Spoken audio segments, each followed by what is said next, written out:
O cidadão brasileiro só tem descanso no cemitério. Eu sou o professor Eduardo Simões, esposo e pai, e este é o nosso canal. Bem, nesses últimos dias a gente tem sido... Olha, nesses últimos dias não, nesses últimos 5 meses, né? A gente tem sido abalado por uma sequência de fatos, acontecimentos, idas e vindas, por razões muitas vezes triviais, banais, completamente evitáveis, né? Que a gente perde o fôlego quando tenta relembrar tudo que já aconteceu nesses últimos meses.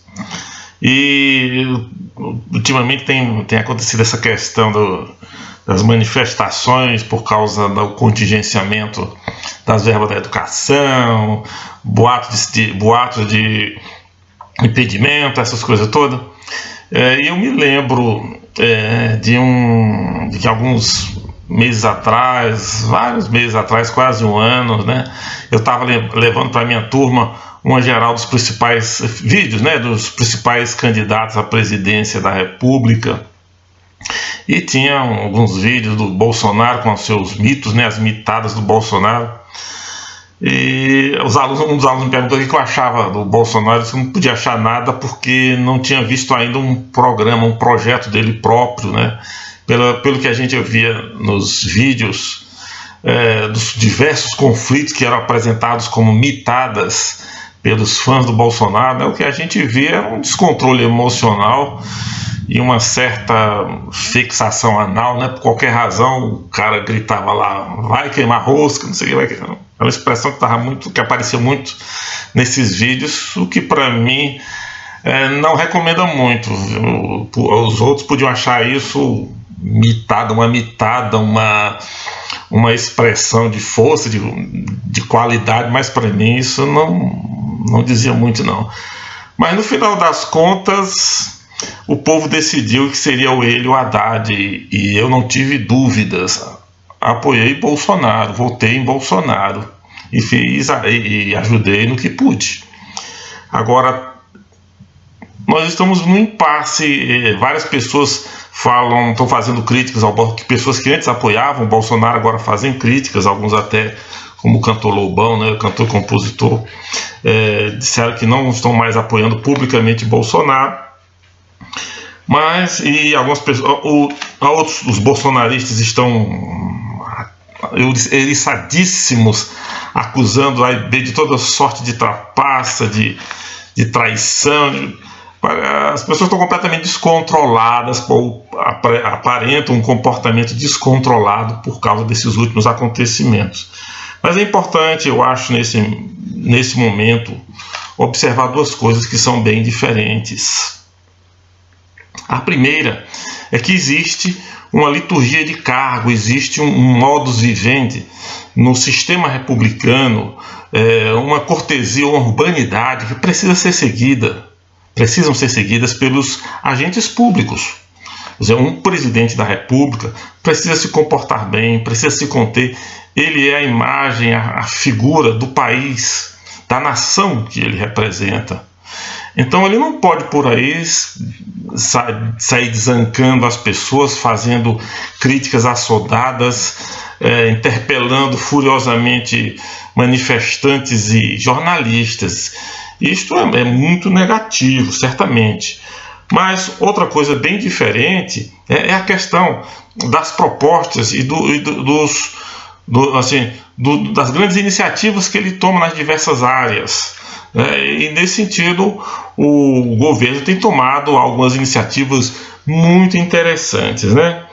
Então, com relação ao problema da liturgia, é de se notar a presença constante dos filhos do presidente, desequilibrando, desestabilizando o ritual, a liturgia republicana da presidência, criando estresse dentro da equipe de governo, o que não é nada bom. E, infelizmente, parece que o presidente permanece muito ligado a esses meninos e se esquece que nesse momento ele precisa separar a sua função de pai, a sua obrigação, seu dever de pai, e as obrigações e os deveres do seu cargo. Ele precisa avançar nessa direção. Graças a Deus, o filósofo Olavo de Carvalho prometeu que agora vai se calar, se afastar um pouquinho. Vamos ver se ele cumpre sua palavra. E aí talvez as coisas melhorem. Nas questões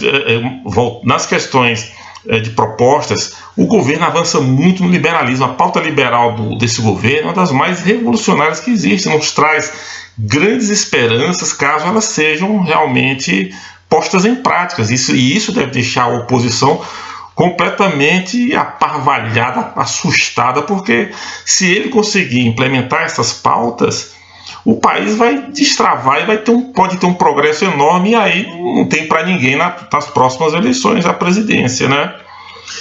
Então é de se apoiar, é de se dar todo crédito e dar toda força a este governo por força das suas pautas liberais, embora se o critique, é perfeitamente legítimo criticar e deve-se criticar abertamente este governo por conta dos seus deslizes na área da liturgia pública, na área da apresentação pública, da urbanidade, da civilidade republicana. Esse governo precisa se educar. Quanto à atitude do cantor e compositor Lobão, que disse publicamente que estaria abrindo mão, não participaria mais de nenhum evento de apoio ao governo e tudo mais, você pode até achar que ele exagerou, mas é preciso entender que o Lobão é um compositor, um cantor, um homem importante de outra área. Ele não é um analista político, ele não é um homem engajado em questões políticas.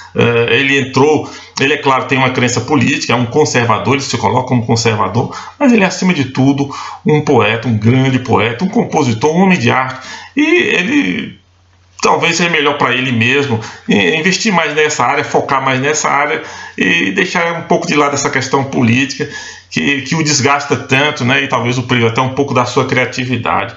Vai em paz, Lobão, tá tudo bem, continue na sua. Tenho certeza que você apoiará as medidas liberais, as medidas que forem positivas para o Brasil, tomadas por este governo. Agora, com relação ao dia 26 agora de maio, né, que foi convocada uma espécie de manifestação de desagravo ao presidente, baseada em algumas convocações muito extremadas de grupos que têm propostas extremadas e completamente inconsequentes e irresponsáveis, né, como fechar o Congresso, encurralar o STF, coisas inadmissíveis. Nós só podemos dizer uma coisa: eu não vou e não aconselho ninguém a ir. E nesse ponto faço minhas as críticas e as observações, por exemplo, do MBL e da deputada estadual aqui por São Paulo, Janaína Pascoal. Não tem nada a ver. O governo também precisa melhorar no seu contato com a imprensa, precisa deixar essa picuinha com a imprensa.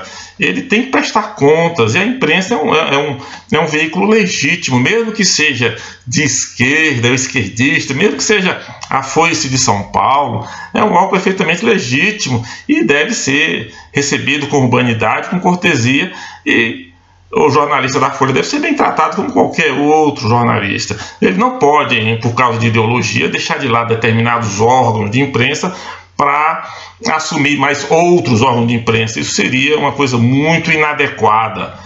Pode ser indicada para um Trump, mas não é de forma nenhuma indicada para um Lincoln, para um grande presidente, para um Winston Churchill e outros homens desse calibre para cima, né?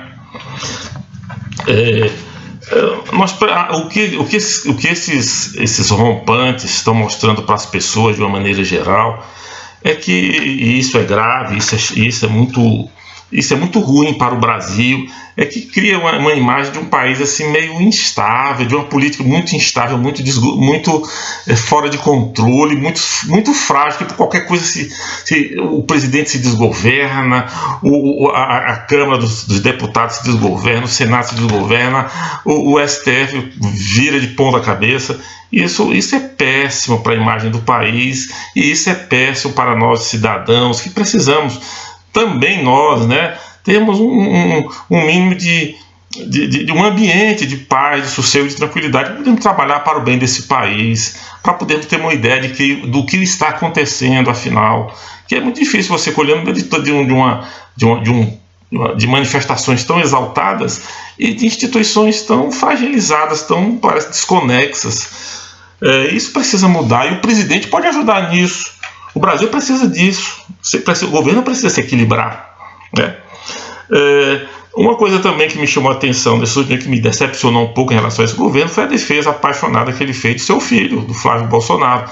Ele não foi em relação ao Bolsonaro como tem sido com relação aos outros agentes públicos e até em relação às pautas que estão sendo votadas ou estão para ser votadas na Câmara do Deputado. Ele normalmente é muito blasé para essas questões, mas quando tocou no filho dele, ele deu uma longa resposta a uma jornalista da Globo, mostrando realmente muita preocupação e muito engajamento emocional na defesa do seu filho, na defesa prévia do seu filho.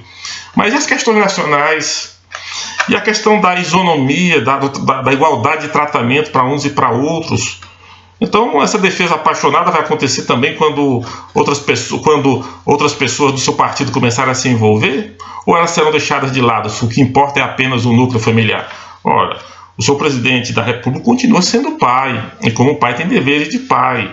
Mas, no momento em que ele está falando publicamente para um órgão de imprensa, ele tem que se lembrar que é, antes de tudo, um presidente da República e deve agir, antes de tudo, republicanamente. A melhor resposta que ele pode... Inclusive, é bom encerrar logo esse assunto, não deixar esse assunto ficar muito na mídia, e a melhor resposta é: pergunte ao advogado do Flávio ou pergunte ao promotor ou ao delegado que está fazendo investigação. PT.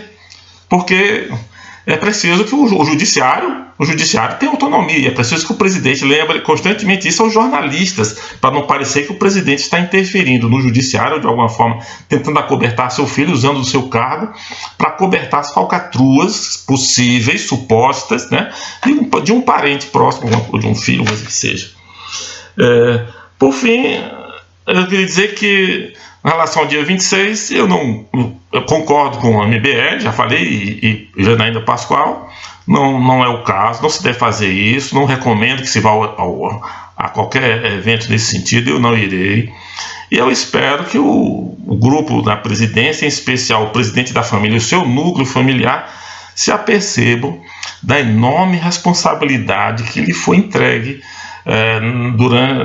com o mandato de presidente da República e que eles têm em relação a esse mandato. E aquelas pessoas que esperam muito dele, responsabilidade, compromisso muito importante, que não podem estar por aí jogando mais lenha na fogueira, criando desestabilidade, comprometendo não só o seu governo, como o país e até o próprio sistema republicano.